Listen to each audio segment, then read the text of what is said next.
So let's get this straight. We are in the times where great wars would take place. Allah subhanahu wa ta'ala would send someone.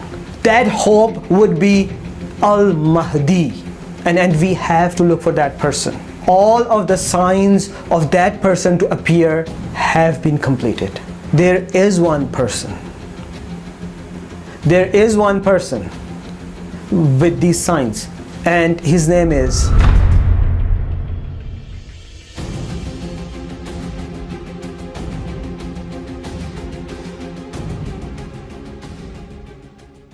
the whole Muslim Ummah is in distress. We are living in the era where Prophet Muhammad sallallahu alaihi wasallam told us huge wars will take place. Al-Malhamatul Kubra is just around the corner. So let's get this straight. We are in the times where great wars would take place. And what would happen when great wars would take place? You know, when Muslims are in their worst condition and great wars are just around the corner, Allah subhanahu wa ta'ala would send someone, and Allah subhanahu wa ta'ala would bring some hope for the Muslim Ummah. That hope would be Al Mahdi. He would be a simple, normal human being, a normal Muslim from the lineage of Prophet Muhammad sallallahu alaihi wasallam, and his name would be Muhammad, and his father's name would be like the name of the father of Prophet Muhammad sallallahu alaihi wasallam. The Mahdi will revive Islam and create one ummah, and will combine all of the sections in the countries and all of the different categories and groups of ummah into one ummah. And the Mahdi will establish one khilafah from Pakistan all the way to Jerusalem. And the Mahdi must have born already. So we have to look for that person. He would take oath sitting with the wall of Kaaba. But would he be an Arab? Not necessarily, because there are clear ahadith of Prophet Muhammad sallallahu alaihi wasallam which state Wailul lil Arab. So look, where would the Mahdi appear from then?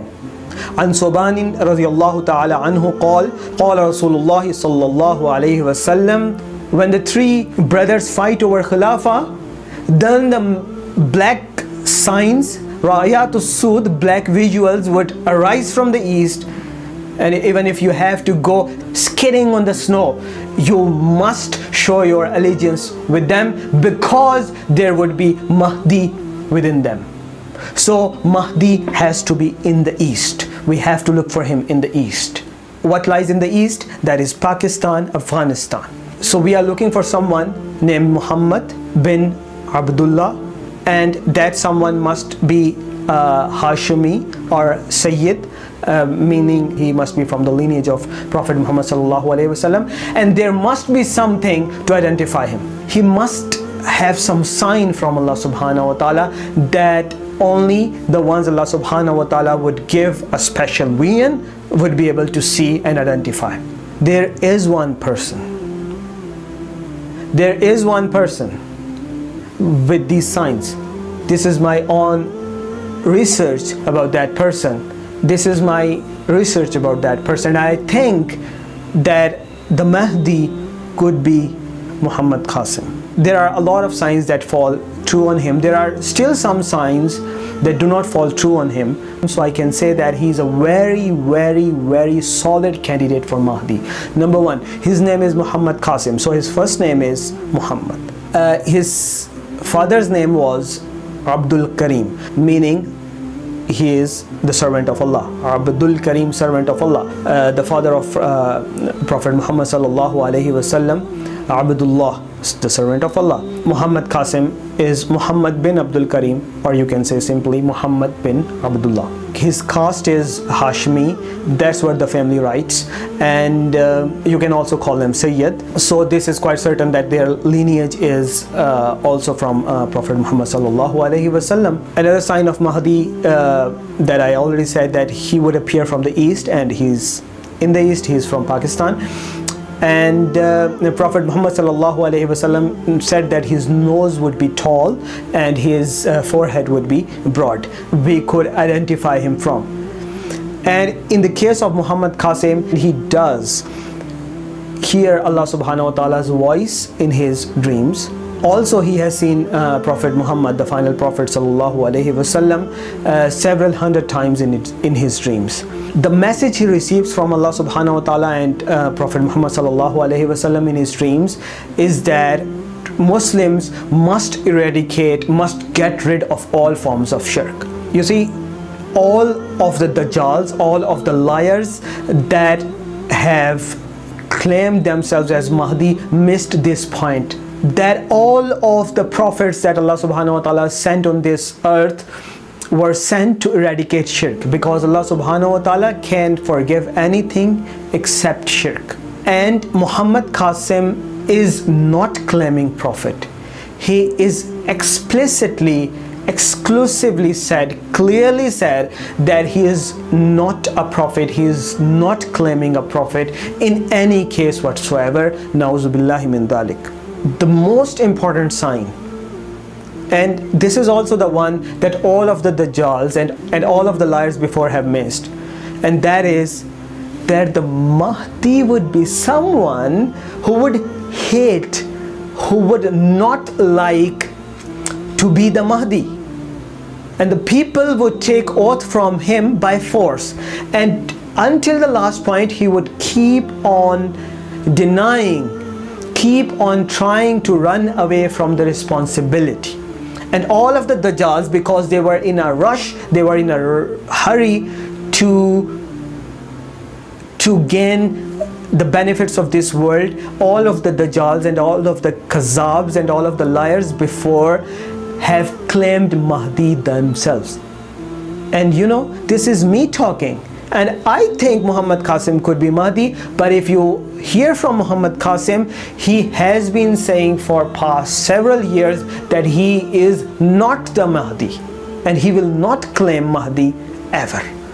This is a very solid point.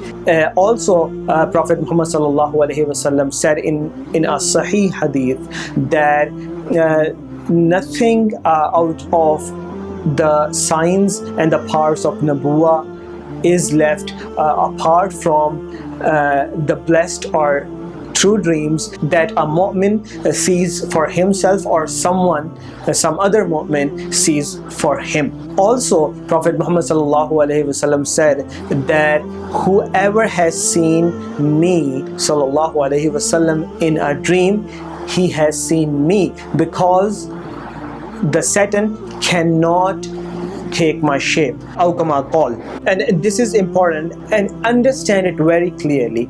If you or someone else has really seen Prophet Muhammad sallallahu alaihi wasallam in his dream, then you do not need anyone else's approval for that, because this is a domain that has been guaranteed by Prophet Muhammad sallallahu alaihi wasallam himself, that the Satan cannot take his shape. And when something is guaranteed, it is guaranteed. It is a source of information. It is a source of solid signal from Allah subhanahu wa ta'ala. For that matter, you would have to look for Muhammad Qasim's content on YouTube and on the internet, and you would have to find out what exactly is his content and what is the message that he is receiving from Allah subhanahu wa ta'ala and the last prophet, the Prophet Muhammad sallallahu alaihi wasallam, through dreams. And last but not least, that the dreams have a solid and a very strong position in Sharia. And look at the dreams of Muhammad Qasim, look at the content of Muhammad Qasim on YouTube, and the channel is youtube.com/Muhammad Qasim PK, and his official website is muhammadqasimpk.com. I hope I made a solid point, and you would think over it, you would consider it, and seek guidance from Allah subhanahu wa ta'ala to guide us to the right path, and to make us meet the true Mahdi, whoever he is, and make us among the army of Mahdi, and among the armies who would fight Dajjal, and among the armies who would be with Hazrat Isa alayhi salam, Prophet Isa alayhi salam, who would come as an ummati after the appearance of Dajjal. Allahumma arina al-haqqa haqqan warzuqna ittiba'a wa arina al-batila batilan warzuqna ijtinaba. Allahumma ja'alna min as-salihin waj'alna min al-awwabin waj'alna min az-zahidin waj'alna min ashabil mahdi waj'alna min ashabi Isa ibn Maryam alayhim as-salatu was-salam. Assalamu alaikum wa rahmatullahi wa barakatuh.